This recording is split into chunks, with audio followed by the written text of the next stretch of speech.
идомаи иқдомоти ғайриқонунии мақомот барои иҷрои нақшаи даъват ба хидмати ҳарбӣ.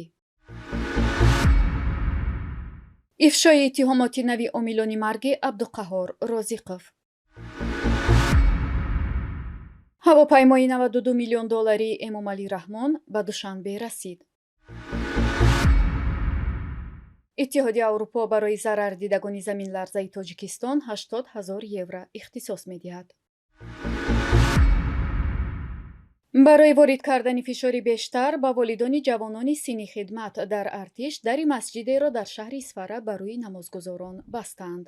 ба иттилои Радиои Озодӣ, мақомоти шаҳри Исфара бо бастани дари масҷиди ба номи Умари Одили диҳаи Наймани ин шаҳр аз сокинон хостанд, то бо баргардонидани фарзандонашон аз Русия онҳоро ба хидмати сарбозӣ фиристанд. гуфта мешавад, ин масҷид дар таърихи 9 май баста шудааст, аммо 13 май раиси деҳаи Найман Рофиҷон Раупов дар суҳбат бо манбаъ гуфтааст, мақомот аз мардум даъват карданд, то фарзандонашонро ба сарбозӣ фиристанд. дар ҳамин ҳол як сокини ҷавони Исфара аммо муҳоҷир дар Русия дар суҳбат бо Радиои Озодӣ гуфтааст, пайвандони ӯро дар Тоҷикистон зери фишор қарор доданд, то ӯро маҷбур намоянд, ки ба ватан баргардад. дар ин зимн аз боздошти як модар дар шаҳри Панҷакент низ хабар дода мешавад. гуфта мешавад, Санам Умарқулова, сокини деҳаи Киштудаки шаҳри Панҷакент, модари 5 фарзандро, ки яке аз онҳо ширхор аст, барои 2 шабонарӯз боздошт намуданд, то фарзанди синни хидматиашро аз Русия ба Тоҷикистон баргардонад. ин модар гуфтааст, кормандони комиссарияти ҳарбӣ ва ҷамоати ёрии ин шаҳр ба ӯ гуфтанд, ё фарзандашро аз Русия ба Тоҷикистон бармегардонад, ё 24 000 сомонӣ пардохт хоҳад кард. аммо манобеъ нагуфтанд, ки ин маблағро мақомот барои чӣ аз ин зани сокини Панҷакент талаб карданд. дар ҳафтаҳои гузашта як нафар аз сокинони ноболиғи ноҳияи Аштро мақомоти шуъбаи вазорати умури дохилӣ дар ин ноҳия асир гирифта буданд, то бародари синни хидматии ӯ ба ватан баргардад ва ба хидмати ҳарбӣ равад.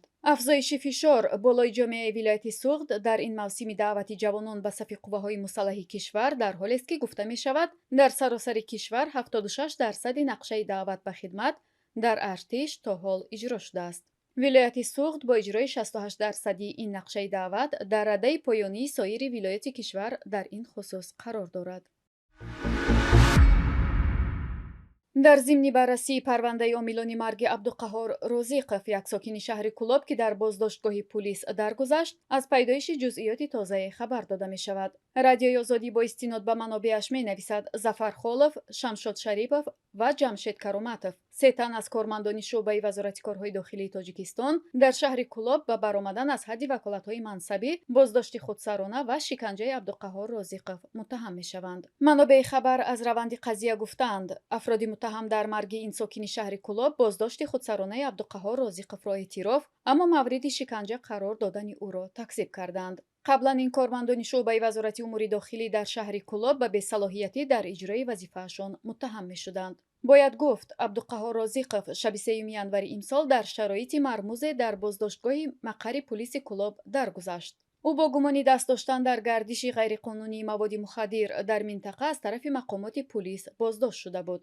пас аз марги мармузи Абдуқаҳҳор Розиқов дар шуъбаи корҳои дохилӣ, даҳҳо нафар аз сокинони шаҳри Кӯлоб ба манзури дарёфти иттилоъ дар бораи сабабҳои марги ӯ таҷаммӯъ карданд. аммо пас аз чанде вазорати умури дохилӣ эълон кард, ки ин шаҳрванди Тоҷикистон бар асари истифодаи аз меъёр зиёди амфетамин даргузаштааст. дар ҳамин ҳол хешовандони Абдуқаҳҳор Розиқов иддао доштанд, ки ӯ бинобар шиканҷаи мақомоти пулис дар шуъбаи корҳои дохилӣ фавтидааст. моҳи феврал бошад, Рамазон Раҳимзода, вазири умури дохилии Тоҷикистон эълон кард, ки кормандони аз шуъбаи вазорати тобеаш дар шаҳри Кӯлоб бинобар бесалоҳиятӣ дар ин хусус муҷозот шуданд. шиканҷа аз усули маъмуле барои эътирофи маҷбурии афроди боздоштшуда дар Тоҷикистон аст, ки кормандони умури интизомӣ ва қудратӣ дар зимни бозпурсии афроди муттаҳам ба ҷинояте аз он истифода мекунанд. ҳавопаймои $92 миллион раисҷумҳури Тоҷикистон ба Душанбе расид. ҳавопаймои Боинг 787 Dreamliner, ки Тоҷикистон ба қимати $92 миллион аз Мексика харид ва боиси вокунишҳои зиёде дар дохилу хориж шуд, субҳи 15 май ба Душанбе расид. дар ин бора Боб Аллен, як масъули ширкати Nordic Aviation Group аз шаҳри Сан Бернардинои иёлати Аризонаи амрико дар саҳифаи твиттерияш хабар додааст. Боб Аллен бо нашри чанд акс аз ин ҳавопаймо аз оғози парвози он ба Тоҷикистон хабар дод. дар ҳамин ҳол торнамои Flight Radar иттилоъ медиҳад, ки ҳавопаймо бо рамзи EY001 аз Сан Бернардино парвозро оғоз карда, соати 7:36 субҳи 15 май дар фурудгоҳи байналмилалии Душанбе нишастааст. ҳавопайморо ки пештар рамз ва нишони Мексика дошт, дар Сан Бернардинои амрико рангубор карданд. масъулияти рангубор ва нашри ному нишони Тоҷикистонро дар ин ҳавопаймо ширкати Nordic Aviation Group ба уҳда доштааст. ин ширкат ба санҷиш, рангубор ва иҷораи ҳавопаймоҳо машғул аст. аз рангубори ин ҳавопаймо маълум аст, ки он хос барои сафарҳои президент Эмомалӣ Раҳмон харидорӣ шудааст. зеро танҳо ороиши ҳавопаймои раисҷумҳур метавонад дар худ номи кишвар ва нишони давлатиро дошта бошад. ҳукумати Мексика рӯзи 21 апрел эълон кард, ки ҳавопаймои раисҷумҳури ин кишварро ба ҳукумати Тоҷикистон фурӯхтааст. ин навъи ҳавопаймоҳо асосан аз тарафи роҳбарони давлатҳо ё сарватмандоне, ки ҳавопаймои хусусӣ мехаранд, истифода мешаванд.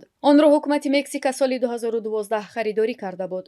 қаблан Лопес Обрадор, раисҷумҳури Мексика, дар Твиттер хабар дода буд, ки ҳавопаймои Боинг 787 Dreamliner-ро ба арзиши $92 миллион фурӯхтанд, ҳарчанд арзиши аслиаш $218 миллион аст. ин хабар боиси вокунишҳои зиёд дар дохилу хориҷи Тоҷикистон шуд, дар ҳоле ки раисҷумҳури Мексика гуфт, бо пули ҳавопаймо дар иёлоти фақири Гереро ва Оаксака бемористон хоҳанд сохт. ҳавопаймои раисҷумҳури Мексика аз соли 2020 дар Ангар, маҳалли нигаҳдории ҳавопаймоҳо мехобид ва дар ин муддат фурӯхтанаш чандон осон набуд.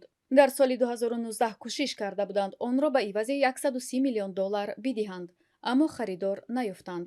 ҳукуматдорони Мексика мехостанд ҳавопаймои президентро ҳатто дар лотерея ҳам гузоранд.